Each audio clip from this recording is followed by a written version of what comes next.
Xitoy hukumatining 2017-yili boshlangan keng ko'lamli tutqunda qo'lga ilinib, qamoqqa hukm qilingan Uyg'urlarga oid shaxsiy delolar navbatda Birlashgan Davlatlar Tashkilotining xohlagancha tutqunga qarshi xizmat guruhining diqqat nuqtasiga aylanmoqda.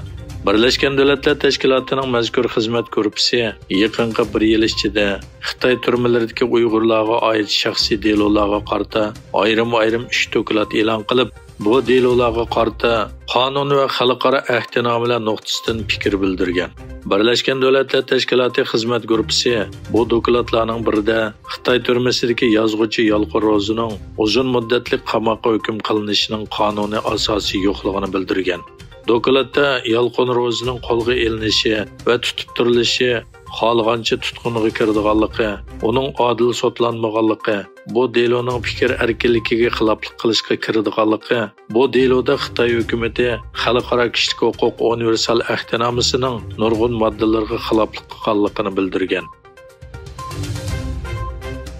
Amerika Tashqi ishlar ministri Antony Blinken apandi 9-may kuni Erkinlik sarayida o'tkazilgan yillik erkinlik mukofotini tarqatish marosimida Uyg'urlar masalasini yana bir qatim tilga oldi. U bu vaqtdagi ahvolni tilga olganda diktator hokimiyatlarning torni kontrol qilish orqali zulmni yoshirganligi, shuningdek tor orqali kishilik huquqlarni payqon qilganligini eskartdi. O, buningdan qabih vositalarning biri dal biologiyalik uchurlarni to'plash orqali zulmni kengaytirish ekanligini bayon qilib, Xitoyning buningdagi eng tipik misol ekanligini aytdi. O bu vaqtda qilgan so'zida yuqori saviyadagi biologiyalik texnikalar Xitoyning gen asosidagi nazoratga muyassar qildi. Xitoy bo'lsa bu texnikani hozir Uyg'urlarga ko'plab tatbiq qilyapti. Navbatda bu hol Tibet rayoniga kengaymoqda dedi. Xitoy yaqinqi yillardan beri Türk Cumhuriyetlerini texmo yeniga tortishga urinayotgan bo'lib, yaqinda Qozog'iston, Qirg'iziston, Tojikiston, O'zbekiston prezidentlari Xitoyda ziyoratda bo'ladi ekan.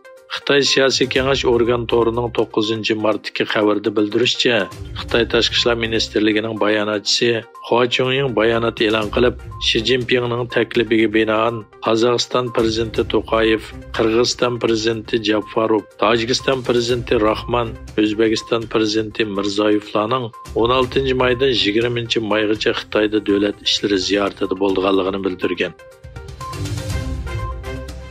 Amerika Davlat bexatarlik maslahatchisi Jake Sullivan, Xitoy Kompartiyasi Markaziy tashqi munosabatlar komiteti ishxonasining mudiri Wang Yi bilan ko'rishdi.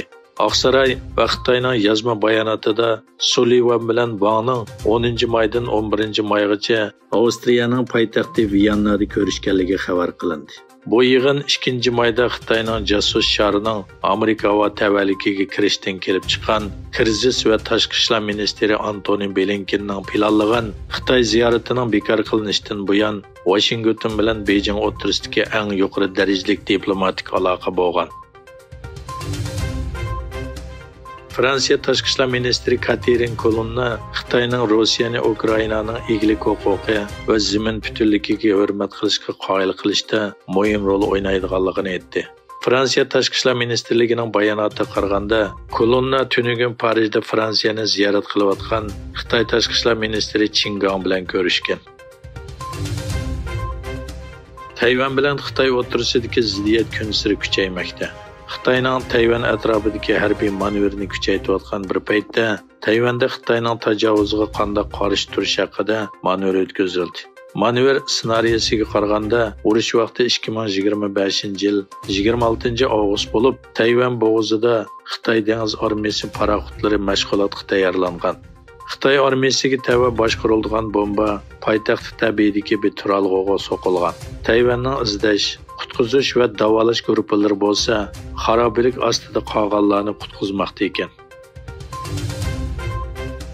Amerikaning Florida shtati qonun ma'qullab, Xitoy fuqarolarining bu shtatda yer setib olishi va egilishini chekladi.